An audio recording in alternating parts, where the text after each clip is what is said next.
सभी को नमस्कार। अंशरकारी में आज हम बात करेंगे एयर पोल्यूशन के बारे में। एयर पोल्यूशन क्या होती है, आप अपने घर से बाहर निकल के देखिए, अपने घर के अंदर ही देखिए, आपको पता लगेगा एयर पोल्यूशन क्या होती है। एयर का डीजेनरेशन, एयर जो आपको ब्रीदिंग के लिए चाहिए, जब आप उसके अंदर कॉन्टामिनेंट्स को के साथ उस एयर को इनहेल कर रहे हैं, वो पोल्यूशन क्रिएट कर रही है, वो आपकी किडनी फेल कर रही है, वो आपका दिमाग खराब कर रही है, वो आपका नर्वस सिस्टम डिस्टर्ब कर रही है। एयर पोल्यूशन जो है उसके अलग अलग सोर्सेज हैं। एंथ्रोपोजेनिक है, नेचुरल है। तो आइए देखते हैं क्या यहाँ पर हम सीख सकते हैं। सबसे पहले है फोटोकेमिकल स्मोक। फोटोकेमिकल स्मोक यानी सन का रिएक्शन होगा और ऑटोमोबाइल, या दो कीवर्ड यहाँ पर है, दोनों का जब आपस में रिएक्शन होगा तो फोटोकेमिकल स्मोक निकलती है। क्या क्या कंपोनेंट्स होते हैं? नाइट्रिक ऑक्साइड ऑक्सीजन के साथ कंबाइन होकर नाइट्रोजन डाइऑक्साइड के अंदर कन्वर्ट होता है। सन की यूवी रेज आती है, नाइट्रोजन डाइऑक्साइड के साथ रिएक्ट करके मोनो एटॉमिक ऑक्सीजन बन जाती है। मोनो एटॉमिक ऑक्सीजन जब कंबाइन करता है दूसरे ऑक्सीजन के पार्टिकल्स के साथ तो ओजोन बनती है। और ये ओजोन बहुत हानिकारक होती है क्योंकि इसे बोला जाता है tropospheric ozone, which is very hazards for the human beings and the animal partners. अगर हम बात करें पार्टिकुलेट मैटर्स, तो क्या क्या पोल्यूटेंट्स हैं हमारे यहाँ? पार्टिकुलेट मैटर ये दो तरीके के होते हैं, 2.5 यानी माइक्रो लेवल, 10 थोड़ा मेजर लेवल। ओजोन, ट्रोपोस्फेरिक की यहाँ पर बात हो रही है, नाइट्रोजन डाइऑक्साइड, सल्फर डाइऑक्साइड। अब यहाँ पर ये ऐसे हैं जो हम बोल सकते हैं कि very dangerous, very hazardous, not as other, जिनके अंदर कार्बन डाइऑक्साइड आती है, मीथेन आती है, क्योंकि वो कहीं ना कहीं नेचुरली हमारे यहाँ अवेलेबल होते हैं। जब उनकी लेवल के अंदर इंक्रीज होता है तब वो डेंजरस हो जाते हैं, मानव जाति में। Air pollutants emitted by the industries, तो PM, nitrogen oxide, sulphur dioxide, methane, carbon dioxide. Coal based thermal plant से, पावर प्लांट से क्या निकलता है? Volatile organic compounds. Volatile organic compound जो है वो एयर के अंदर नेचुरली भी प्रेजेंट रहते हैं, लॉन्ग टर्म के लिए होते हैं। और कहीं ना कहीं हम बोल सकते हैं कि इन्हीं के, ये जो वोलेटाइल ऑर्गेनिक कंपाउंड होते हैं, इन्हीं की वजह से जो क्लाउड फॉर्मेशन होता है वो भी हम बोल सकते हैं कि नजदीक आ जाता है लैंड लैंड सरफेस के। तो PM, SO2, NOx, CO2, mercury, flies यहाँ पर मिलता है। स्टील प्लांट की अगर बात करते हैं तो polycyclic aromatic hydrogen hydrocarbon compound, ये एक नया यहाँ पर मिलता है, लीड। सीमेंट प्लांट्स में PM, NOx, SO2, CO, CO2 dust. Refineries में आप देख सकते हैं यहाँ पर। अब इफेक्ट्स क्या आता है आउटडोर एयर पोल्यूशन का? तो पर्टिकुलेट मैटर हमने बात की दो तरीके के, 2.5, 2.10 और सॉरी 10। तो शॉर्ट टर्म एक्सपोजर से आपकी asthma, lung, bronchitis, respiratory infection, heart attack, kidney, lung, premature death. Ozone से रेस्पिरेटरी सिस्टम इरिटेट होता है, डर्मा प्रॉब्लम्स आ जाती हैं, डीप ब्रीदिंग लेनी पड़ती है। नाइट्रोजन डाइऑक्साइड से lung, respiratory system. Sulphur dioxide से स्किन खराब होती है, म्यूकस मेम्ब्रेन जो दाई खराब होता है, थ्रोट, लंग्स।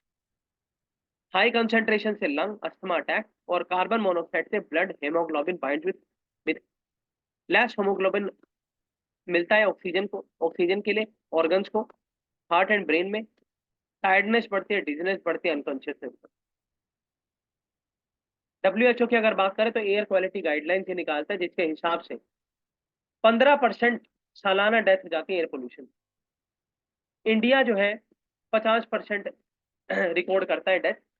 यहाँ पे आप देख सकते हैं 1990 से 2015 के बीच में। फिर हम बात करते हैं नेशनल एयर क्वालिटी इंडेक्स, जो कि हमारा CPCB के अंडर ही आता है, 2014 के अंदर लॉन्च किया गया by the CPCB in consultation with IIT Khan.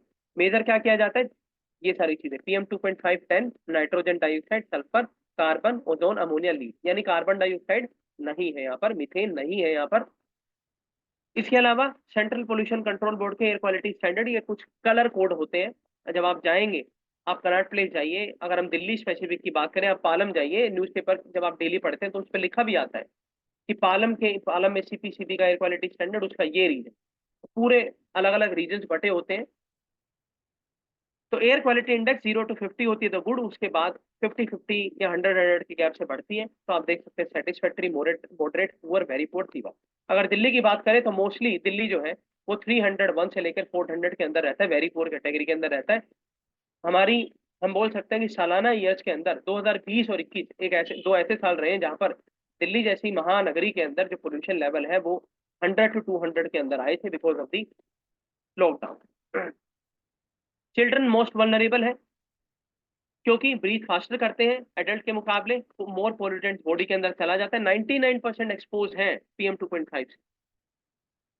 Pre term birth में दिक्कत आ जाती है, ऑर्गन्स के अंदर हम मेल फंक्शन देखते हैं, इन्फेंट मोर्टेलिटी होती है, child stunting, wasting, mail nutrition जैसी शिकायतें और बढ़ जाती हैं, क्रोनिक कम्स, ब्रोंकाइटिस, अस्थमा जैसे अटैक्स, और जितनी कम्युनिकेबल डिजीज हमने ऊपर बात की वो भी यहीं पर लिखी हुई है, तो आप देख सकते हैं वो भी बढ़ जाती है। अब फायर क्रैकर्स की बात करते हैं, तो हमारी सेक्शन ऑफ सोसाइटी का मानना है कि अलाउ करना चाहिए, कुछ का मानना है नहीं करना चाहिए, but that is a matter of the policy makers. Larger good को अपहोल्ड करने के लिए बैन भी लगाया जाता है। तो फायर क्रैकर की जब हम बात करते हैं तो प्राइमरी इंग्रेडिएंट क्या होते हैं? Oxidiser, fuel, colouring agent.